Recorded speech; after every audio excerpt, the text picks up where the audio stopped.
Welcome to Rave and Rant, where we praise the praiseworthy and roast the rest.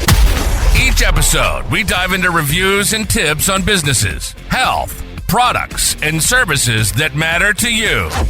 Now, let's meet our dynamic hosts. Julian, a seasoned entrepreneur and tech enthusiast who keeps you ahead of the curve. And Olivia, our health and wellness expert with unfiltered takes on the latest trends. Together, they'll help you navigate what's worth your time and what's not. So sit back, relax, and get ready for an episode packed with honest opinions and valuable insights. This is Rave and Rant.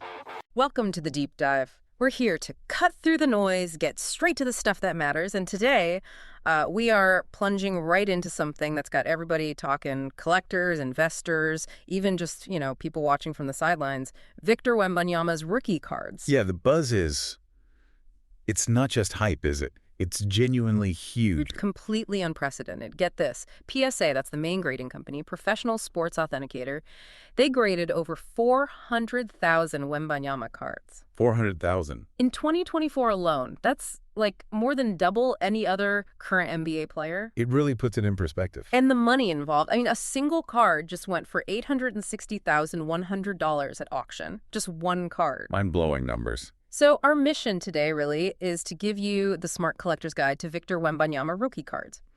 We're going to try and sift through all the chatter, pull out the essential bits of knowledge, whether you're just curious about what's going on, this massive shift, or maybe you're actually thinking about, putting some money in. Exactly. Yeah. Think of this as your shortcut, a way to get properly informed about what's happening. Because industry insiders, they're calling this the biggest thing in basketball cards since LeBron James came into the league. Wow, since LeBron, that's a big statement. It is. And look, this isn't just collectors getting excited. What we're seeing here is almost like institutional level validation. Mm-hmm. People recognizing this is a generational talent. Okay, let's unpack that. The Wembanyama phenomenon. Why him? What is it about this guy that's got his rookie cards basically reshaping the whole modern sports collecting scene? It can't just be hype, like you said. No, it really starts with that rookie season. Just historic stuff. I mean, he's 7'3", 235 pounds. The alien, right? That's what LeBron called him. Right, the alien. Perfect nickname. And he didn't just, meet expectations. He blew past them. Averaged, 21.4 points, 10.6 rebounds, 3.9 assists. And led the league in blocks. Led the entire NBA. 3.6 blocks per game. That's just incredible. These aren't just good numbers. They're game-changing, historically significant. Mm-hmm. And I heard he set some records, too, putting him in a league of his own. Like, truly unique achievements. He absolutely did. Yeah. First player ever in NBA history to hit 75 three-pointers, dish out 150 assists, and block 150 shots. All in one season? All in one season. Yeah. And he did it in just 48 games. Wow. That combination, offense, defense. Yeah. It's unreal. It really is. And you see that directly impacting the market. Like, remember that 50-point game against the Wizards? Yeah. Well, within 24 hours, eBay searches for Wembanyama stuff jumped 300%. 300%, just like that. Instant reaction. Yeah. The market hangs on his every big performance. So let's talk comparisons. Because putting his rookie stats next to, say, LeBron back in 03-04 or Michael Jordan in 84-85, it really drives home how insane his performance was. It's a crucial comparison, and it tells you a lot about the long-term view.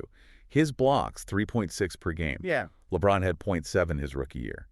Jordan had 0.8. So not even close. Not even in the same ballpark defensively. Plus, Wemby won Rookie of the Year unanimously. That's rare. Neither LeBron nor Jordan did that. They had competition. Right, and the card values reflect that potential, even though his record is, $860K compared to LeBron's $5.2 million? Exactly. LeBron's record is $5.2 million. Jordan's is $1.44 million.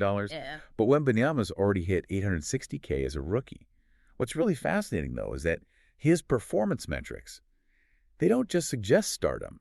They suggest a potential, GOT tier trajectory. GOT tier, wow. And that's what's driving the serious collectors. They see this long-term vision. They aren't just buying a rookie card. They're making a bet on a potential legend. Okay, so if you're looking to actually jump into this market, You realize pretty quick it's complicated. You said over 150 different card variations. It's definitely not 1986 anymore. No, definitely not. It can feel overwhelming. But for smart collectors, it boils down to understanding a few core categories. First up, you've got your best cards. These are kind of the entry point.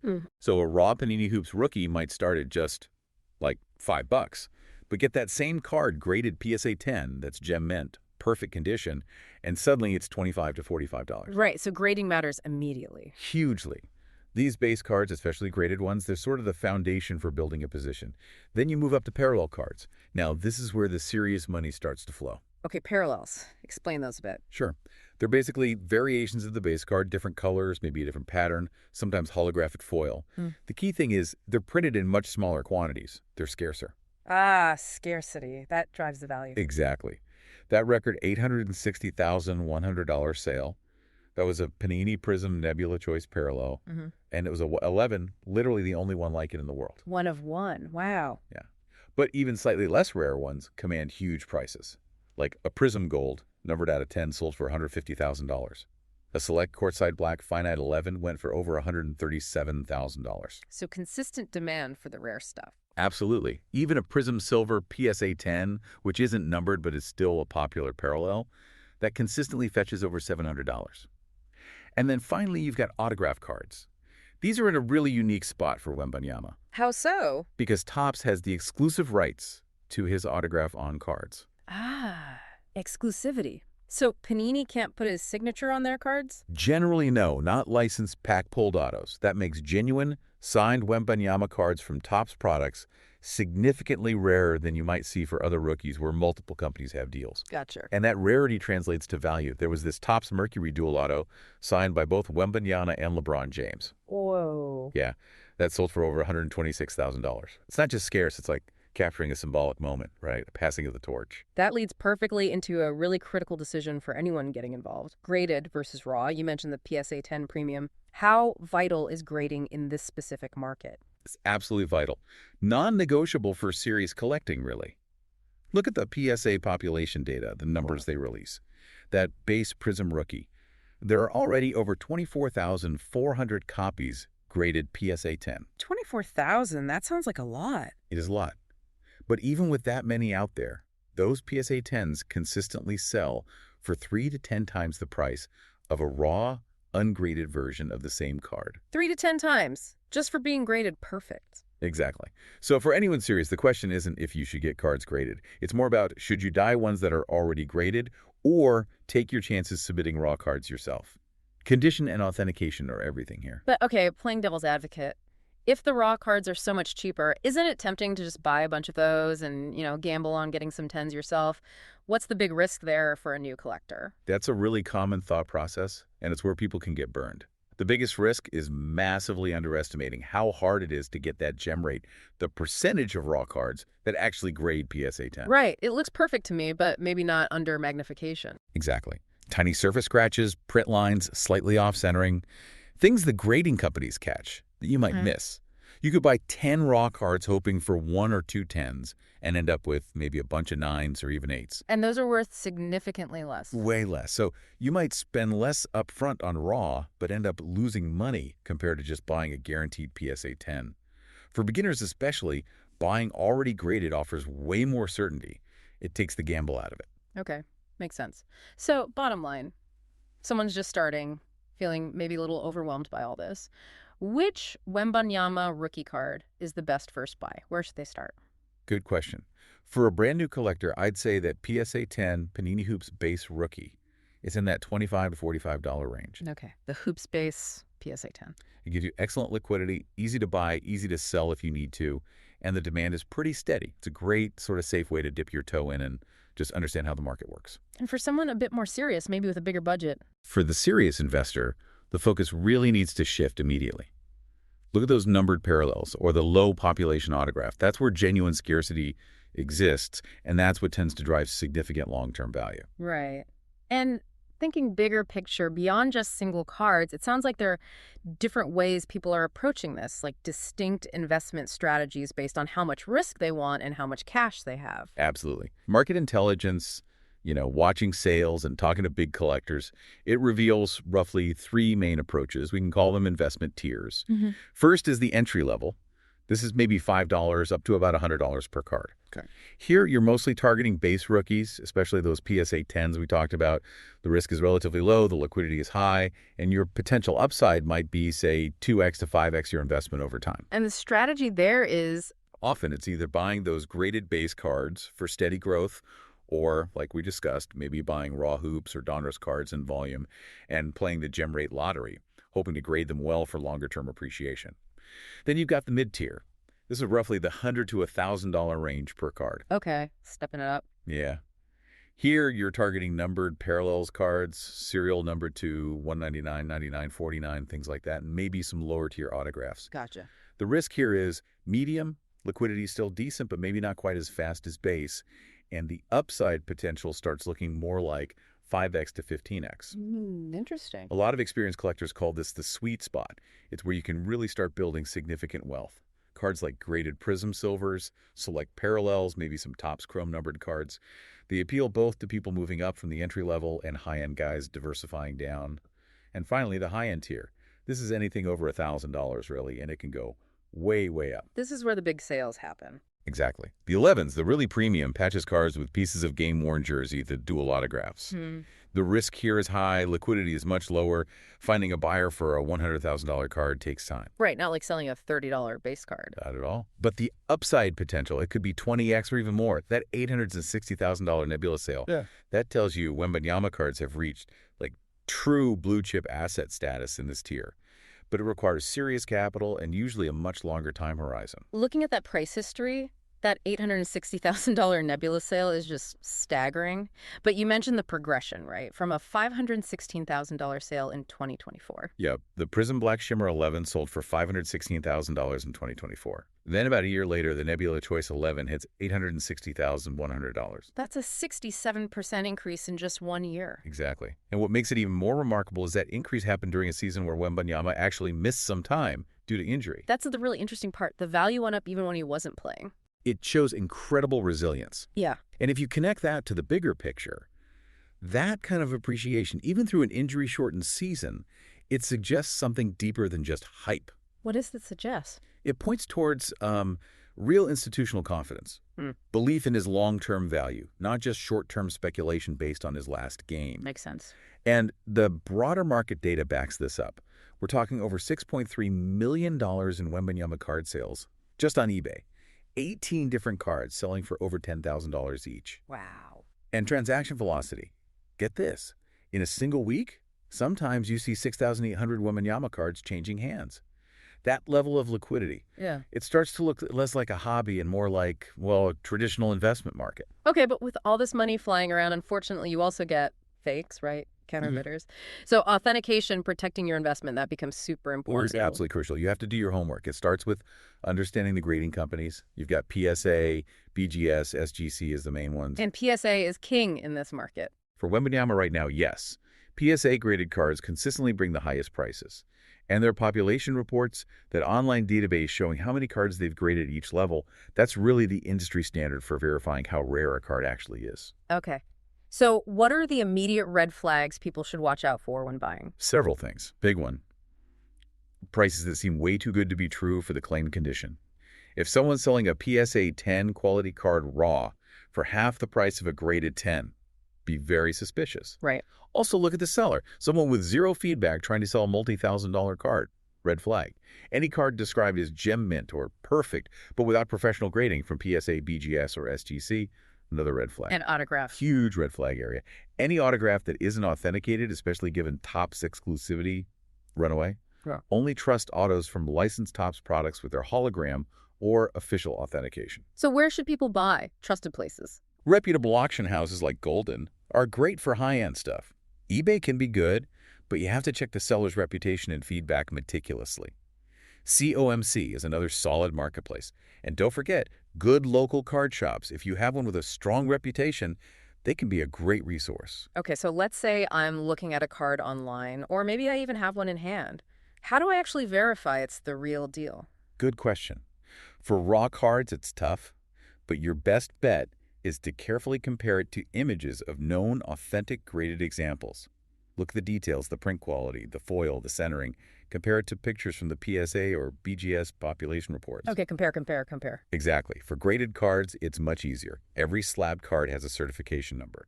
Go to the grading company's website, type in that number, and verify it matches the card described in their database. Simple enough. And autographs. Like I said, only trust autographs that are part of a licensed Topps product and have that built-in authentication, usually a statement on the card or a sticker hologram.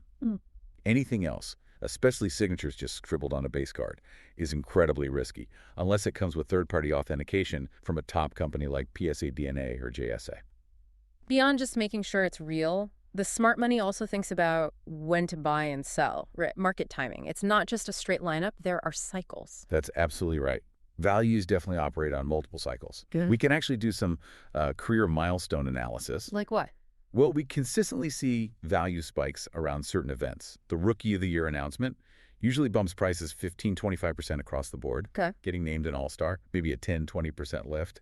A massive game like that 50-pointer. That often triggers a 20–30% spike in the number of sales happening almost overnight. Wow. Volume increase. Yeah. And historically, for star players, making deep playoff runs can lead to 25–40% increases. These are predictable moments of peak excitement. Then there are also seasonal patterns. If you're looking for the best entry points, the best time to buy. When is that usually? Often, Q3, so July through September. That's the off-season lull. Liquidity is lowest, excitement is down, and patient buyers can often find the best deals. The summer slump. Pretty much. Q2, April to June, right after the season, things are usually stable. Q4, October to December, excitement starts building for the new season, prices climb. And Q1, January to March, that's often peak season hype, peak performance driving the highest values. That's useful. What about injuries? You mentioned the blood clot diagnosis. How did that play out? Right, the injury factor is real. When that news hit, we saw about a 15–18% dip in the value of mid-tier Wembanyama cards almost immediately. Ouch. Yeah, but what was fascinating was the really premium stuff, those 11s and super low-numbered cards. They basically held strong. Their value didn't really drop. Interesting. So the top end is more insulated. It seems to be. And like we touched on earlier, smart collectors, the ones with that long-term view, they actually saw that dip as an opportunity. Right. You said they viewed it as an accumulation opportunity. Can you explain that a bit more? Why would an injury, which seems bad, be seen as a good time to buy for a serious investor? Yeah, it sounds counterintuitive, doesn't it? But for a player perceived as a truly generational talent, like Wembanyama, a short-term injury setback isn't usually seen as changing his fundamental long-term potential. Okay. So when the market reacts emotionally and prices dip temporarily, investors who believe in that long-term trajectory see it as a chance to buy assets, the cards, at a discount. Like a sale on a blue-chip stock. Kind of, yeah. They're betting that the player will recover, return to form, and the market perception will eventually rebound. That temporary dip just creates a more attractive entry point for them, assuming they have the capital and the long-term conviction. It's betting on the talent, not just the immediate health news. It's really clear that the people doing well here aren't just randomly buying cards they like. They're actually building portfolios, thinking strategically. Diversification seems key. Precisely. The really sophisticated collectors, especially those managing significant capital, you could almost call them institutional collectors, they often use a specific allocation model. A popular one is the 6-30 or 10 model. Okay, 6 or 30 or 10. Break that down for us. Sure. So 60% of the Wembanyama capital goes into highly liquid graded base cards. Think PSA 10, Prizm, hoops, maybe some select or optic base, stuff that's easy to move. The foundation, the safe stuff, relatively speaking. Exactly. Then 30% goes into that mid-tier we discussed. Numbered parallels, usually 99 or lower, maybe some select autographs. These have more growth potential, but maybe slightly less liquidity. Got it. More upside, bit more risk. Right. And the final 10%, Yeah. that's allocated to the ultra-premium, high-risk, high-reward plays. The 11s, the super rare patches, maybe those dual autographs, the lottery tickets, essentially. So that model balances stability, growth, and that potential huge hit. Perfectly. It balances steady appreciation from the base, accelerates growth with the parallels, and gives you exposure to that massive upside with the high-end stuff. And importantly, these collectors also think about their exit strategy from day one. Exit strategy, like how they plan to sell eventually. Yeah. They consider their timeline. Are they holding for 2 years or 10 years? They think about liquidity laddering, making sure some assets can be sold quickly if needed, while others are longer holds. They plan for taxes, which can be significant on big gains. And they're constantly monitoring the market, watching sales comps, tracking those PSA population reports to see if cards are getting rarer or more common. It's disciplined. Okay, so here's a question we probably get a lot. How many Wembanyama cards should someone actually own? Is there, like, a magic number for diversification? No magic number, unfortunately. Oh. But the principle is definitely that diversification beats concentration for most people building wealth in this market. Meaning, don't put all your money into one super expensive card. Generally, yes. Unless you have immense capital and expertise. For most successful collectors, we see them owning maybe 15 to 30 different Wembanyama cards. 15 to 30, okay. Yes, spread across different sets, Prizm, Select, Hoops, Topps Chrome, and different parallel types and grade levels. It spreads your risk and gives you more ways to win as the market evolves. All right. This has been incredibly insightful, so let's bring it all together.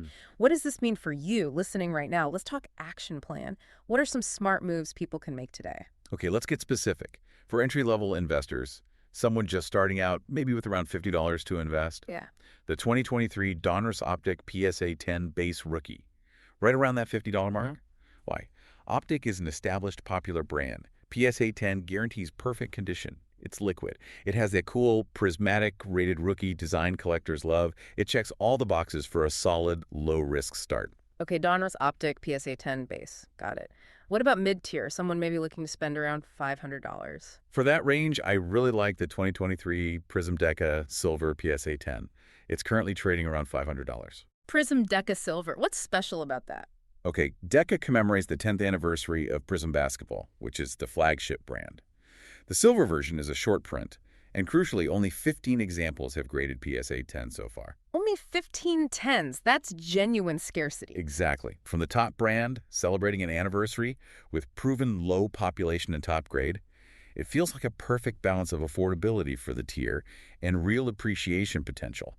A very intriguing play, I think. Okay, Deca Silver PSA 10. And for the high-end investor, let's say someone's looking at the $2,000 range or higher. For that level, the card that screams opportunity to me is the 2023 Topps Chrome Autograph. You can find nice graded examples starting around $2,000, maybe more for lower numbered parallels. Topps Chrome Auto. Why that one specifically? Okay, a couple of huge factors. First, this is Topps' first Chrome basketball release since 2009. Oh, that's a long time. A very long time. And that 2009 set, it launched Stephen Curry's iconic rookie card. So there's huge historical significance and collector interest baked into the Topps Chrome brand returning to basketball. Right. And the autograph exclusivity. And the Topps autograph exclusivity for Wembanyama. You combine the return of an iconic brand, the exclusive signature of a generational talent.